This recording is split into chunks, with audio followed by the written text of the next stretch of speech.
Hey, Sneak Peekers! I'm Emily. And I'm George. Tonight we've got an episode you won't want to miss. First, we have an amazing interview with the senior radio television film major here at the University of Texas, Marlon Rubio Smith, who has recently worked to found Acción Cine Colectivo, a new student organization dedicated to celebrating Hispanic and Latino filmmaking. Next, we've got two scary segments lined up for a special Saw block.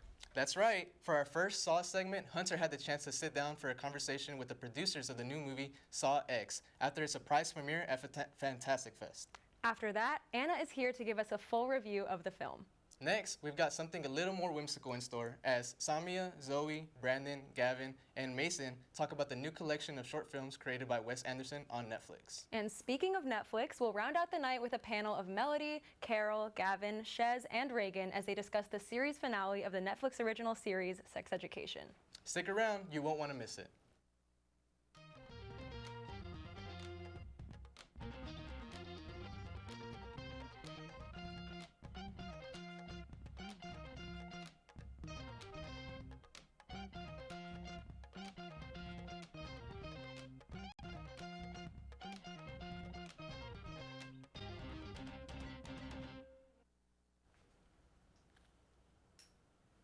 To open this episode, we'd like to acknowledge the late filmmaker Terrence Davies, who died Monday at 77 years old. Davies was most known for his autobiographical film Distant Voices, Still Lives, a melodic and non-linear story centering a working-class family of 1950s Liverpool. Music drifts through family memories of bliss and misery, creating a dramatic and captivating image of Davies' very personal story. Davies was regarded as a top British filmmaker. He will be missed. In other news, it's finally official. 99% of Hollywood writers voted to approve a contract between the WGA and AMPTP, ensuring better pay, residuals, and protections for writers. But picketing isn't quite over. Writers Guild leaders said they would picket alongside SAG-AFTRA until they're offered a fair deal. Hopefully the guilds won't have to picket for much longer. The AMPTP president, the SAG-AFTRA president, and top executives from Disney, Warner Brothers, Discovery, Netflix, and NBC Universal joined negotiation meetings. Among the negotiation attendees was Disney CEO Bob Iger, who previously stated the union's decision to strike was unrealistic and disruptive to the film industry. His attendance, along with the representatives from other major media companies, seems like a good sign to me. I agree. We at Sneak Peek support SAG-AFTRA's continued effort to get better working conditions for screen actors. Actors bring screenplays to life and are vital to the movies we love. While actors continue to strike, other celebrities have taken to the big screen. If you were sad to miss out on Taylor Swift's record-breaking Eras tour, this Friday the 13th, a film of her concert will be showing in theaters. Taylor isn't the only pop star putting out a movie this year. Last week, Beyoncé announced a film on her Renaissance tour will release this December. What a great year for Swifties and the Beehive. It's also a great time for Hispanic recognition during Hispanic Heritage Month. Moody's very own Marlon Rubio is a semi-finalist in the Tu Cuentas Cine Youth Fest for his short film, I'm New. I'm New centers around the transfer student who struggles with language barriers after moving to a new country. The film is based off Rubio's personal experience as an ESL student. Rubio hopes to see an increase in Hispanic representation throughout the film industry, and he's working to change that. Rubio's next film, Trompo, focuses on a character escaping his family struggles through his trompo, a spinning top popular in Latin American countries. And that's not all Rubio has in the works. He also started a Hispanic film organization on campus called Acción Cine Colectivo. Here's Marlon to talk about his new org.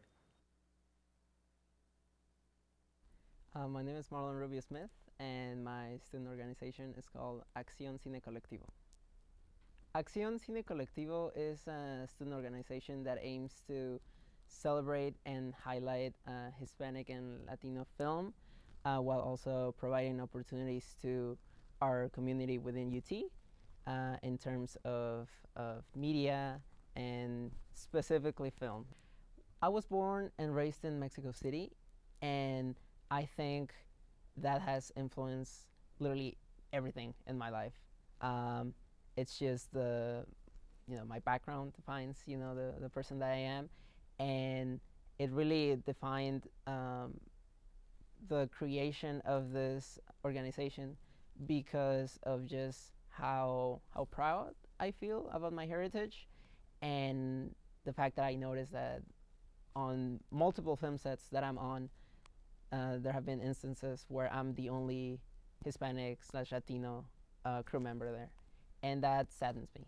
I feel like I can't remember the exact percentage of Latino Hispanic students within RTF, but it's pretty significant. Yet we don't see that reflected behind or even on screen. I think with Latinos and just Hispanics in the U.S. being the fastest growing uh, population sector in the U.S., it's just inevitable that the number of people are living here, and we want to see ourselves represented. Um, like even if you're looking at it from like a executive producer standpoint, they want money, and if the population is increasing in terms of like the Hispanic and Latino sectors, well then you should ideally you would cater to them, right? But also it's just a matter of like just seeing yourself. There's this very I don't know how to say it, but this feeling of seeing yourself on screen in something that you like, that is like very undescribable, and everyone should have the opportunity to feel that. I wrote and directed a short film called I'm New, and it just finished its festival circuit. It got released publicly, and it did very well in its festival run. It originated years ago because it was pretty much based on my experience as an immigrant and ESL student in high school. That has been one of the most things that I've been self-aware of ever since I came to the U.S. And I just wanted to find a way to grapple with all of the things and uncertainties and feelings that I went through during that period. And I was like, let me just make a film about it, right? I made it as an assignment for this class called Filmmaking to Decolonize at UT, one of the best classes I've ever taken. And it was just the whole class environment, my classmates, the professor who created a very kind and creative environment for me to tell the story that I wanted to tell. If I can create the space for other people to feel like their ideas are welcome, like they have something important to share, the same way that I felt in this class, then what else can I ask for?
Thanks, y'all. And thank you, Marlon, for working to establish this organization and community.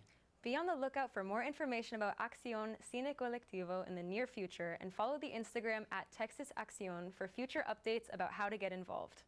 Next up, we have another great interview in store and our first Saw segment of the night, where Hunter was able to talk to the producers of Saw X about the film at Fantastic Fest. Take it away, Hunter. Hello, everybody. I'm Hunter Gasway, covering here at Fantastic Fest. I'm with Mark and Oren, the producers of Saw X and the entire Saw franchise. Gentlemen, you've had 10 of these movies. Congrats on the 10th. How does it feel to be with a franchise for such a long period of time? It actually doesn't feel that long. It's funny. We've started a chat with James Wan and Lee Wanell, our original guys, and all the different people who have been involved in trading stories. Got the first call sheet out, but it doesn't really feel like 20 years. You remember, we may not remember all the stuff in between, but we remember day one of greenlighting the movie, meeting James and Lee, loving the short, loving the first script, going, all righty, let's go do this. This is awesome. Yeah, something I think is so cool about this newest entry, Saw X, is we take it back to the beginning a little bit. We bring back John Kramer, and it's mostly his story. Can you tell me about deciding that that was the story you wanted to tell for Saw X? We'd been working on the script for a while. We kind of got sidetracked, and we did the Chris Rock movie, The Spiral, and then came back to this. But for us, it's really important to see how this all began. And we really wanted John Kramer to, I think he's in the first 25 minutes as John Kramer before he kind of becomes Jigsaw. And we really wanted to show, A, Tobin as an actor, and B, people understanding how he got from A to B. It just felt like we wanted more Tobin in a movie. We wanted more Shawnee Smith in a movie. Tobin died in Saw 3, so the only way we could keep him going forward was in, small flashbacks. And we just decided that we're going to go back in time. And the audience wanted, we don't do research screenings of our films, so we did a brand study last year, and everybody came back saying, Saw is Tobin Bell, Saw is Shawnee Smith, we went back, and with the writers, we came up with a story that takes place between Saw 1 and 2. Thank you for your time today. Thank you for the film. My final question is, I'm a student here at University of Texas, and so is Nolan. What advice do you have for student filmmakers and people who want to go into being creatives? I have two. Don't listen when people criticize your stuff. And number two, go make a film. Go shoot it on your iPhone. Go tell a story. If you can tell a story, you'll be in great shape. Tell a story. If it's a comedy, make people laugh. If it's a horror movie, tell a good story and scare people. But shoot it on a phone, shoot it on a little, whatever you have, just do it. And as I told you, there's a lot, I'm sure there are plenty of jobs here. There's more in Los Angeles. Just get your foot in the door somewhere. If you're a student, get your foot in the door, work as a temp, work as an assistant, work your way up, and the cream always rises to the top.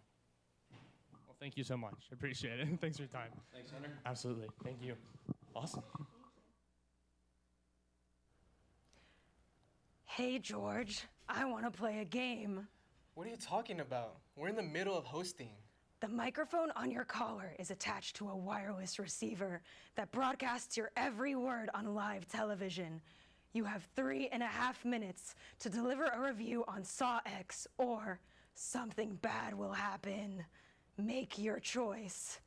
Emily, I think you may be taking this Saw stuff a little too seriously. But thankfully, Anna is here and ready to accept your challenge. Take it away. Hey, sneak peekers, I'm Anna, and I'm here to give you my thoughts on the new film Saw X.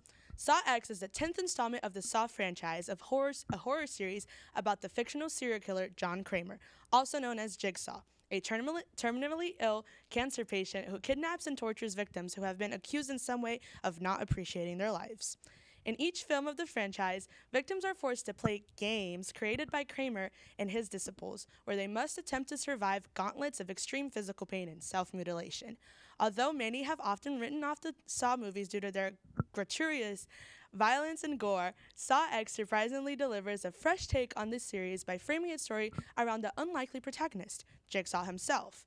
The film opens with John Kramer receiving a world-shattering news. His brain cancer is terminal and leaving him with months to live at best.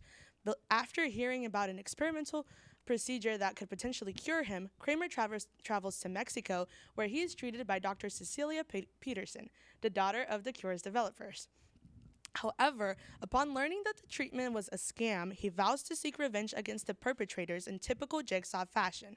While it may sound outlandish to describe Jigsaw as empathetic, the film's greatest strength is unapologetically commitment to its characters, especially Kramer.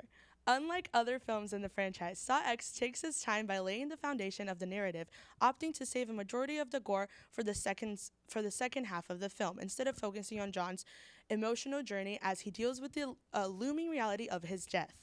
Of course, none of this character work could be achieved without a fantastic performance by Tobin Bell, who succeeds at conveying the cycle of desperation and hope that Kramer endures. By the time Jigsaw's games begin, the audience understands and even empathizes with his struggle. Bell isn't the only standout either. Shawnee Smith delivers a chaotic performance as Jigsaw's prodigy, Amanda. Smith's portrayal of moral confusion not only helps raise the emotional stakes of the film, but it provides further emotional nuance to Kramer's characterization. Another standout is Synovi Makodi-Lan as Dr. Peterson, who convincingly portrays a more depraved antagonist than Jigsaw himself. Lun's performance of pure evil helps humanize Kramer, and providing him with a rival who's even less moral than him adds an interesting layer of conflict to the film. I did think that the infamous Jigsaw traps in this film were somewhat weaker than in previous movies, but I did think that this movie's twist was pretty predictable as well. However, Saw X still manages to challenge the formula of the franchise by emphasizing the nuance of John Kramer's in a way that the series has never fully explored. There's still plenty of blood, guts, and grisly images that the Saw movies have become infamous for, but Saw X succeeds by prioritizing the character-driven story supported by strong performances. Thanks, Anna. If you're a fan of the Saw series or a newcomer to the franchise, be sure and check out Saw X in theaters now. Now, we'll head to a quick commercial break before hearing about what some of our sneak peekers thought about the new collection of short films by Wes Anderson. Stay tuned.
You know, I think all of that Saw talk was starting to get to me. I think I need something a little less gruesome now. Well, you're in luck. Samia, Zoe, Brandon, Gavin, and Mason made a wonderfully silly review of the 4 short films recently released by Wes Anderson on Netflix. Let's check it out.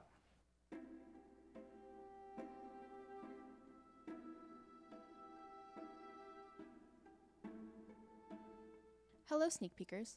While auteurs like Martin Scorsese and Christopher Nolan often criticize streaming platforms as contributing to the death of the movie theater experience, directors are nonetheless taking advantage of the streaming landscape for their newest releases. In a collaboration with Netflix, Wes Anderson adapted 4 short stories from beloved children's author Roald Dahl. This film acts as the headline piece for the series and is the longest of the 4. The 40-minute work stars Benedict Cumberbatch, Dev Patel, and Ben Kingsley, and follows Henry Sugar's extraordinary journey towards surplus wealth. The other 3 works released in this partnership all sit at about 17 minutes in length and continue in a similar tone and fashion to Henry Sugar. This piece, set in an unending hedge maze, follows the merciless bullying of a young birdwatcher. A standout moment in this work is the use of stop motion, calling back to other works of Anderson's like Fantastic Mr. Fox or Isle of Dogs. While stop-motion pictures have notoriously long productions, streaming allows for shorter-form content compared to feature-length in-theater releases. Anderson took full use of this affordance, distilling all of his creativity into the shorter runtime. A wonderful peek into the realm of pest control, Rafe Fiennes, Rupert Friend, and Richard Ayoade come together to rid their town of a rat infestation.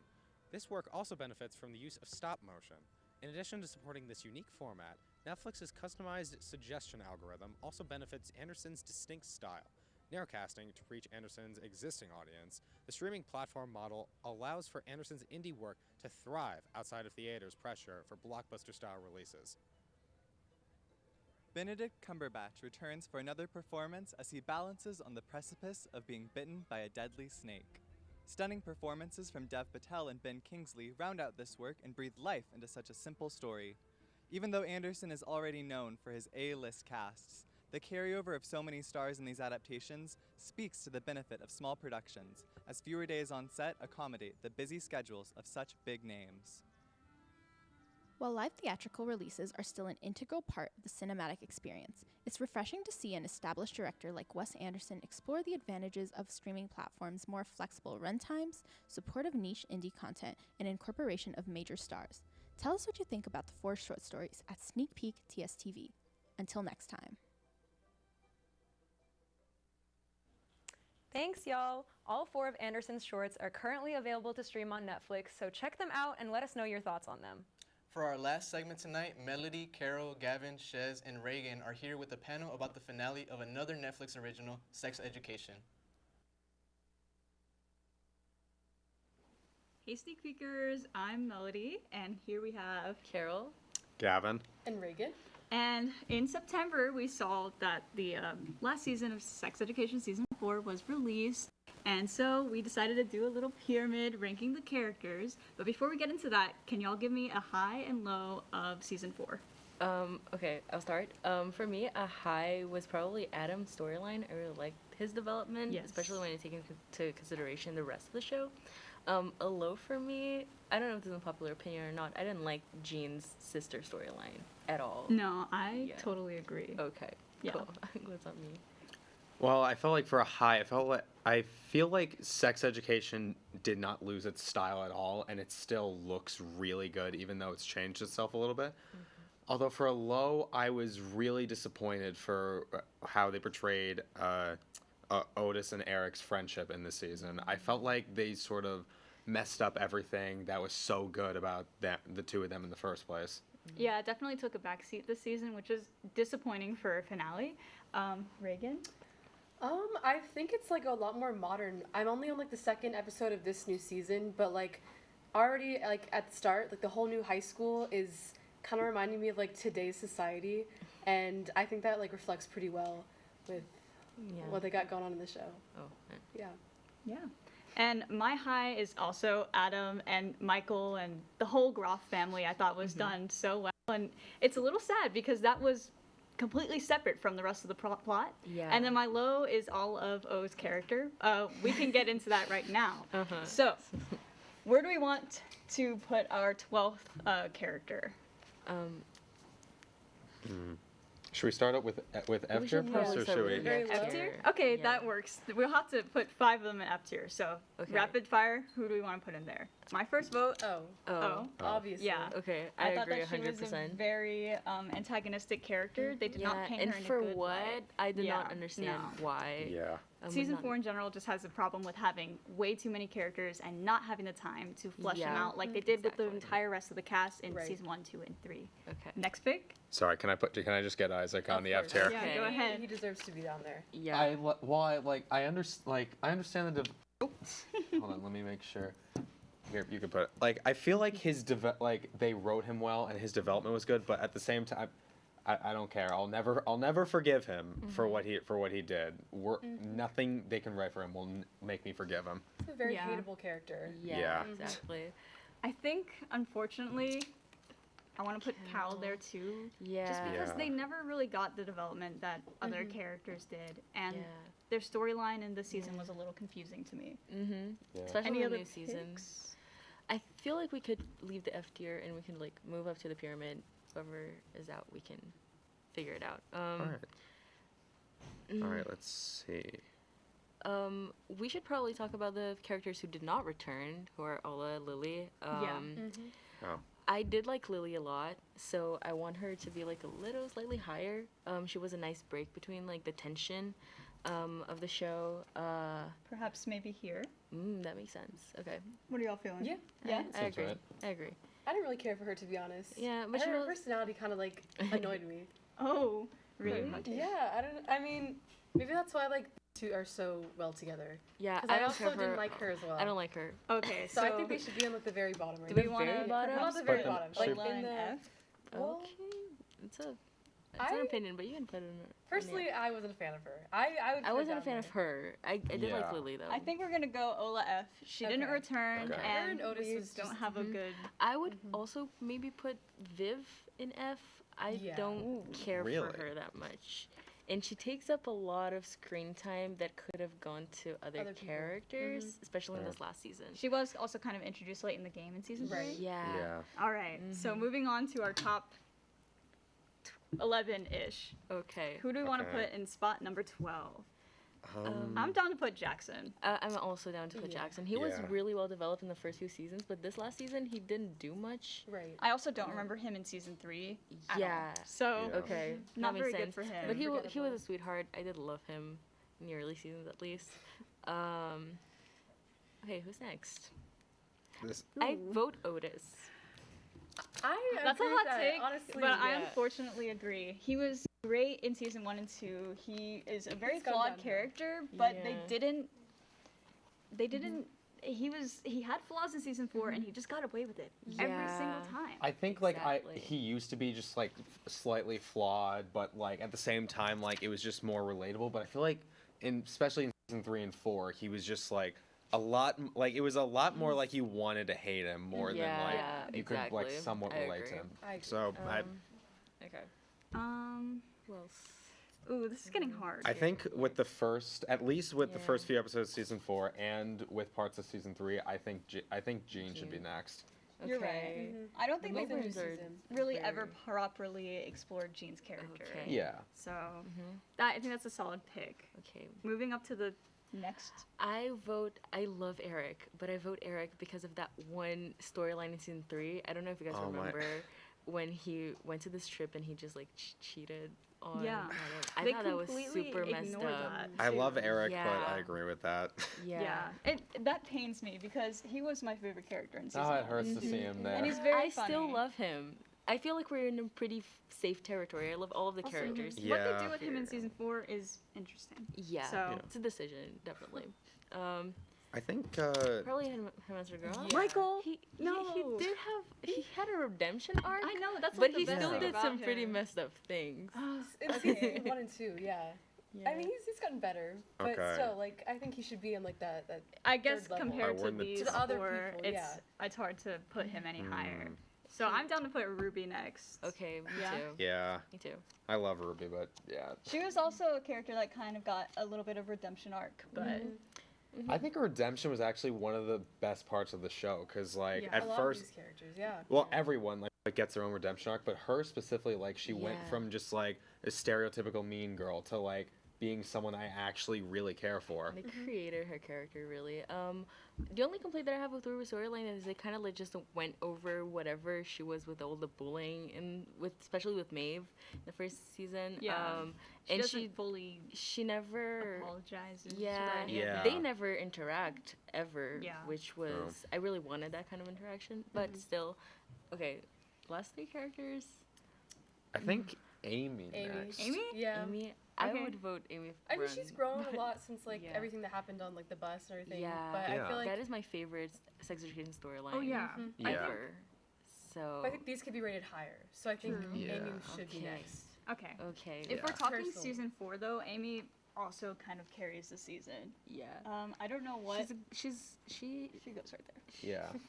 She's there. She's always there Yeah. for Yeah. everyone. And she's so loyal and she's so kind. Yeah. She's never mean spirited. Like they're rated a little lower, but I still think I still love all of these characters. Yeah.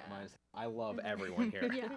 I mean, the best thing about sex education throughout all the seasons is that it has such a great ensemble. So even when the writing's a little shoddy, Yeah. you still love to see these characters interact. Exactly. And now to our last two, we have Adam and we have Maeve. I have an argument for one of them. Do you want me to go hear ahead. it? Okay. Okay, so I'm like whatever you guys want to do, I'm okay with that. However, I think Adam's like full like storyline throughout through all 4 seasons, his story was the most consistent.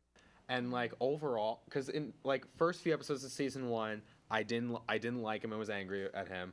Then like the last few episodes of season 1, I was really like sad for him. And then seasons 2 and 3, I slowly started to like really care for him to the point where his dog show made me like I like smiled in a way I've never smiled before. And so like great. it made me feel so much. So in my opinion, I think Adam should be the first. He's a very lovable guy. We're all I would agree? defend Maeve, but you had some pretty great points. Yeah. Although Maeve is an incredible character too. Yeah. I love Maeve, but I think Adam is solid all throughout the entirety of sex education. Yes. So he tops He our actually pyramid. grows and gets to like maybe if not explicitly address what his issues were before, we get to understand that. Yeah. And I think Yeah. that's what was the most valuable thing of it all. Well, that wraps up our sex education pyramid. If you disagree with us, let us know on our socials. Bye, sneak peekers. Bye. Bye.